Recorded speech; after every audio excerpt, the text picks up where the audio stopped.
Esse é o Stone Talk, o podcast da Grande Stone, direto da Marmomac Brasil, a maior feira de rochas naturais das Américas. Chegou a hora de unir arquitetura, design e matéria-prima em bate-papos com os protagonistas desse setor.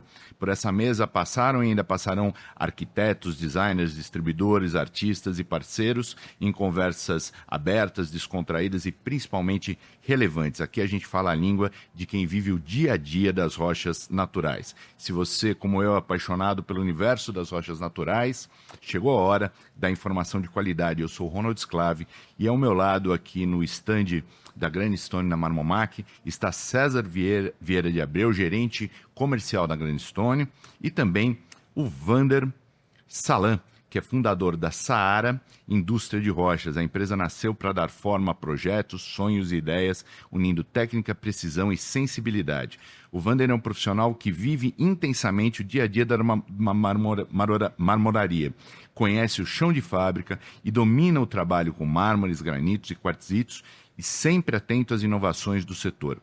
Seu olhar prático e ao mesmo tempo criativo conecta a matéria-prima ao design e às pessoas, mostrando como a rocha pode ser muito mais do que um material, pode ser experiência, estética e emoção. Prepare-se para uma conversa autêntica sobre o universo das rochas ornamentais e o impacto real desse material na arquitetura e no design. Vander, que bom tê-lo conosco.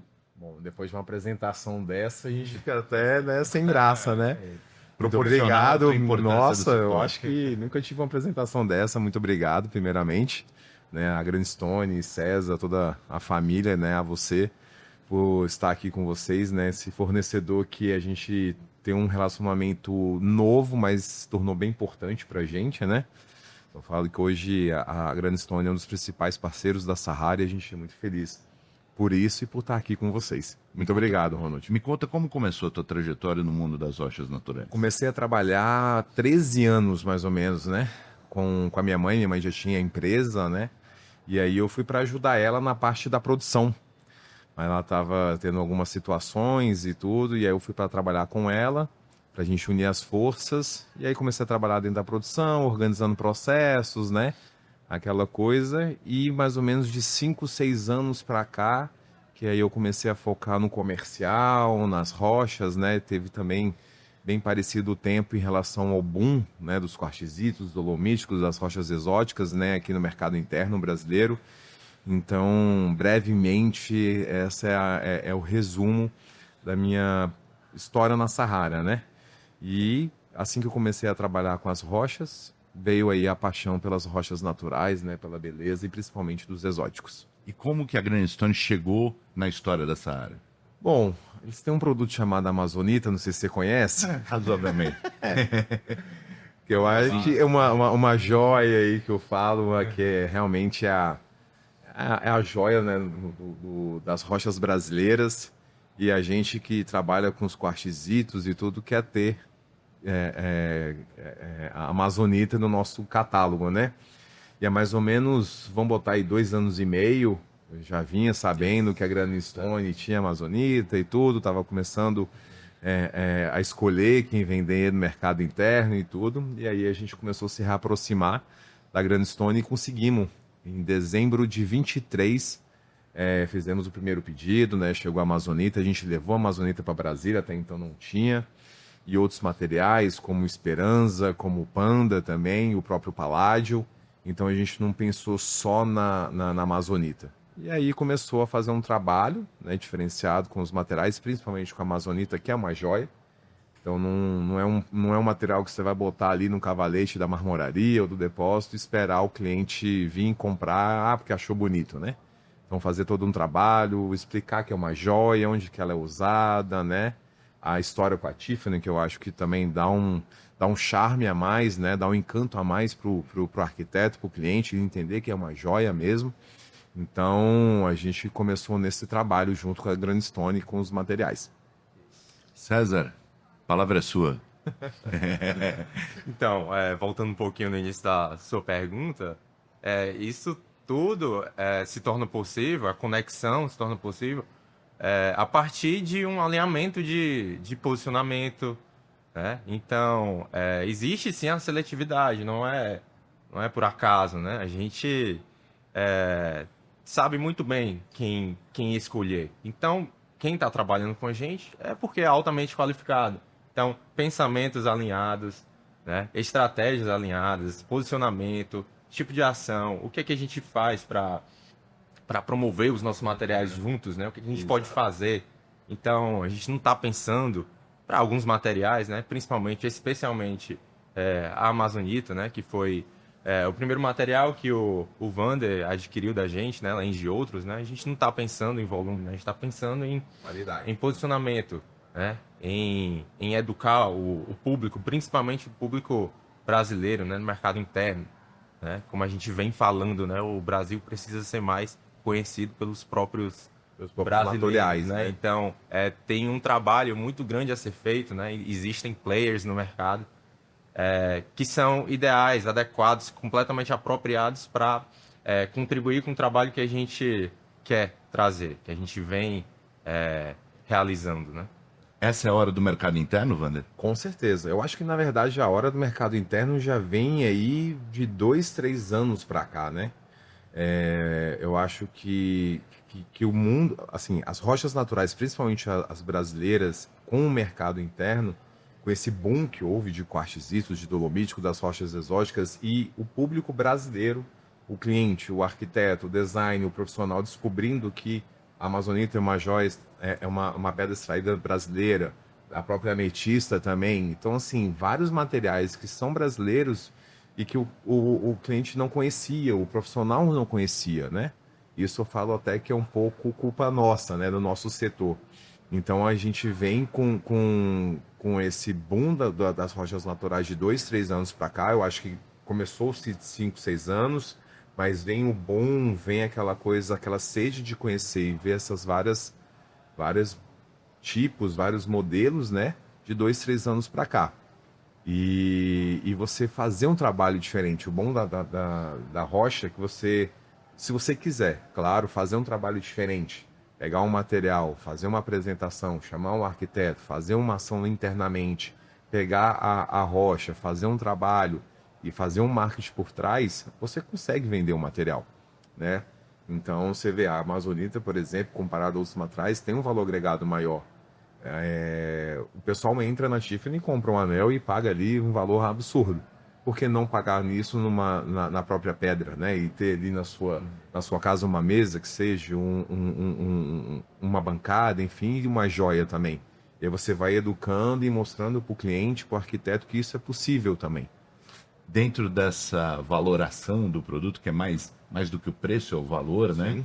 A questão da rastreabilidade faz sentido? É importante a origem, a rastreabilidade do produto? Com certeza. E eu acho que dá história, né? Você pegar uma pedra brasileira, extraída, por exemplo, lá na Paraíba. Quando você fala, na Paraíba ali, vários dinossauros e tudo. Então, assim, o cliente já começa, poxa, é meu, é brasileiro. E aí, às vezes, acaba você pegando clientes que moram lá também, que tem uma descendência lá, então isso junta conexão. Então, o cliente está valorizando a gente, as pessoas, estamos valorizando os produtos nossos. Então, por ser brasileiro, por ser extraído da natureza, esses 2 pontos, vamos dizer assim, já te dá margens e armas, vamos dizer assim, no bom sentido, para você fazer um trabalho diferente do que um produto que é pronto, que é industrializado e que muitas das vezes não é seu, não é brasileiro. César, esse senso de nacionalista por parte do cliente final ou do arquiteto que intermedia isso de alguma forma também, você percebe isso se desenvolvendo no mercado? Tem ondas de nacionalismo aí, o cinema nacional ganhando prêmios, enfim, a cultura nacional parece estar na moda. Isso interfere de alguma forma no nosso mercado? Com certeza. Isso vem mudando, né? E pelo que eu percebo, né, é um movimento recente, como eu vinha dizendo, né? Esse movimento de educar o próprio Brasil. Então, isso é algo que vem mudando, vem se desenvolvendo sim, né?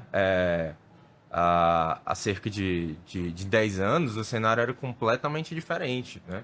Então, muitas vezes, para alguns materiais que têm maior valor agregado, né, retornavam da Itália, por exemplo, né, quer dizer, eram mandados, né, enviados do Brasil para a Itália, né, beneficiados, fabricados lá, né, em chapas, ou seja, peças também, né, e retornados para o Brasil com a assinatura italiana, como se fosse um material italiano, né? Então a gente fala muito isso no setor, de que a gente não sabia. Hoje em dia isso está mudando, né? Tem muito trabalho assim a ser feito, né? Mas com essa nova ideia, né? Esse posicionamento mais inteligente, mais adequado, né? De muitas empresas, né? O mercado vem mudando, né? O setor vem mudando. Quem está na ponta vai compreendendo melhor sobre o que está sendo mostrado, né? Pelos fornecedores, né? Esse movimento, essa situação de nós estarmos em um novo contexto, já em uma feira que está sendo realizada em São Paulo, né? Nós saímos de Vitória, a Vitória esteve há 2 anos foi bem importante. atrás e aconteceu um belo de um upgrade que já deveria ter acontecido há muitos anos atrás. E nós hoje temos um ambiente minimamente da forma que o setor merece, né? Então, essa modificação, esse grande ajuste que aconteceu, também contribui com tudo isso, né? A gente está em São Paulo, é muito mais fácil para as pessoas virem para cá, principalmente os paulistas aqui. A gente consegue receber designers muito bem concentrado aqui em São Paulo, encaixados né? aqui no mercado, né? Arquitetos também. Então, tudo isso atrai de maneira mais filtrada, né? Quem realmente está disposto a conhecer. Eu acho que é muito uma questão que houve do setor, né? Eu acho que nem eu falei, é uma culpa nossa do setor que a gente ficou muito tempo parado, né? Deixando as cerâmicas, vamos dizer assim, dominar, imitar as pedras naturais, né? Deixando os próprios sinterizados também nadando de braçada. E aí eu acho que o setor, né, de 5, 6 anos aí, né, um pouco antes da pandemia, né, na pandemia, vamos dizer assim, que começou a ficar, né, as rochas exóticas, os materiais aqui no mercado interno, e o mercado interno viu que, tipo assim, dá para as empresas, dá para o mercado interno consumir também esse material, né? O Brasil, o tamanho do Brasil, né? Um país intercontinental. E aí eu acho que o setor todo viu isso e começou, não, vamos olhar para o mercado interno, e aí houve esse boom, né, das rochas naturais, do setor como um todo, olhando para o mercado interno, e pegou também o setor de arquitetura, de construção de surpresa. Pô, esse aqui é um material brasileiro, como assim? Não sabia disso e tal. Então, a gente ficou muito tempo deixando os outros nadarem de braçada, mas aí de um prazo aí de 2, 3, 4 anos no máximo para cá, o setor todo olhou para dentro e falou assim, não, vamos compensar isso, né? E a mudança da Marmomac para São Paulo, segundo ano consecutivo, eu acho que foi assertiva demais, porque em Vitória tem as limitações, a gente está em São Paulo, é nível Brasil, então outras pessoas que nem estão pensando em construir estão vendo, é uma feira de pedra, vamos lá olhar, brasileira. Então isso dá um peso maior, né, para o setor. E sem falar também da evolução desse desenvolvimento todo nos aspectos industriais, né? Sim. Então, a gente consegue entregar o que uma grande indústria italiana, né? E além, entregava no passado, entrega, né? Então, essa evolução é nítida. Não é somente esse trabalho de educação, mas é o profissionalismo também desde a fonte, né? Desde a indústria, né? O acabamento do material, né? E o beneficiamento. O mercado, a gente falou na sua apresentação, que parte do seu papel é transformar sonhos, é concretizar projetos, né? Trazer a coisa do papel para... A ideia da rocha natural, para além do revestimento, para além das suas utilizações mais comuns, ela vem crescendo, na tua opinião? Total. Você vê como hoje a pedra, ela invade um campo que eu chamo de móvel pronto, né? Então, mesas, peças, né, inteiriças, monolíticas, né, de blocos. Então, se você começa a sair da tradicional bancada, às vezes um revestimento de cozinha ali numa sala, um painel, uma coisa assim, e tá virando um móvel mesmo, né? Então, mostrando as infinitas possibilidades que a própria pedra tem, né? Você pode Eu acho que se você quiser botar a pedra natural em qualquer lugar, em qualquer situação, pensado naquilo, você consegue encaixar, né? Sendo da Grande Stone, então... Melhor ainda. Um valor. Desculpa atrapalhar, quando a gente levou a Amazonita e tudo tal, eu falei assim, se você pegar, por exemplo, um pedacinho desse aqui, você faz uma joia. O cliente olhava assim, você faz se quiser, você leva lá e tudo tal. Então, assim, você mostra pro cliente ali que na chapa você consegue fazer a bancada que de repente ele tá pensando, a mesa que ele tá pensando, ou a joia que às vezes ele quer dar para alguém e para ele mesmo, né? Então, você tem as infinitas possibilidades, né, da rocha natural. Tem um outro valor do mercado das rochas naturais que quase foi usurpado por outros mercados, que é a questão da sustentabilidade, não é? Quer dizer, é um material sustentável, muito embora esse valor tenha sido apropriado por outras indústrias relacionadas à decoração design. Nós estamos conseguindo resgatar essa questão da sustentabilidade? Eu acho que muito pela falta de informação, né? Que de repente o setor, a gente mesmo não dava informação correta, né, para o consumidor final, por exemplo, o próprio arquiteto. Né? Ah, não, vocês vão lá, vocês destroem a natureza, a montanha, e tudo, né? Aquela coisa toda, é a ideia deles. Né? Comparado, por exemplo, uma fábrica cerâmica que está ali fazendo tantas, né, situações. E eu lembro que teve um estudo, se não me engano, alemão, que dentro dos vários materiais que existem, né, no ramo da construção, a pedra natural, se ela volta para a natureza, é que a natureza aceita de uma maneira melhor, né? Não agride tanto a natureza. E, bom, César tem melhor que falar do que eu em relação a você vai abrir uma pedreira, quantas licenças ambientais, né, se passam e tudo tal. Então, se estão liberando isso daí, é muito mais fácil você abrir uma fábrica de cerâmica do que você começar uma nova pedreira, né, um novo trabalho. Então, por quê? Porque existe uma responsabilidade maior. Então, se você vai vencendo essas etapas, né, é um material que realmente a própria natureza é dela, né? Então, se ela dá e ela aceita de volta, né? O mundo da marmoraria, o teu pedaço nesse setor, é um mundo que hoje tem a mesma capacitação do mercado internacional, por exemplo? Eu julgo que sim, de repente a gente vai perder um pouco ainda, que eu falo em relação às peças inteiriças, né? Os blocos e tudo, que os italianos, né, chineses, enfim, estão na frente da gente, assim. Mas não por questão de produzir, mas de repente do cliente entender o valor que isso tem, né? Então, por exemplo, um bloco ali, uma peça maciça que você vai fazer, tem um valor agregado que de repente uma bancada, né? Ele ainda não entende o valor de pagar ali, o peso, aquela coisa toda, e de repente um móvel assinado para alguém famoso numa loja de grife. Então eu acho que de repente o nosso setor só perde ainda no bom sentido nesse ponto. Agora, em termos de fazer detalhes, criar coisas, tudo tal, a gente, se duvidar, até passa, né? O brasileiro gosta de detalhes, gosta de inventar coisa, e em relação, por exemplo, aos italianos, enfim. César, qual é o próximo passo do nosso setor? Para onde vamos? Qual é o próximo grande desafio do setor? Eu sinto que aqui a gente percebe, principalmente no ano, desde que o setor decidiu iniciar essa nova etapa, né, de realizar esse grande evento aqui, como você bem disse, né, falando de rochas naturais, né, é o principal evento das Américas, né, a gente tem a Coveries nos Estados Unidos, mas é revestimentos, né, é geral, né. Então, desde o ano passado, eu venho percebendo a força que existe aqui no nosso país, aqui no Brasil, né? A nossa própria receita vem trazendo um detalhamento de participação maior aqui no mercado do México, aqui no mercado interno, né? E, de certa forma, isso foi surpresa para a gente. Obviamente, né? Após essa verticalização que a Granite Stone realizou, né? Desde 2022, começando a trabalhar com chapas, né?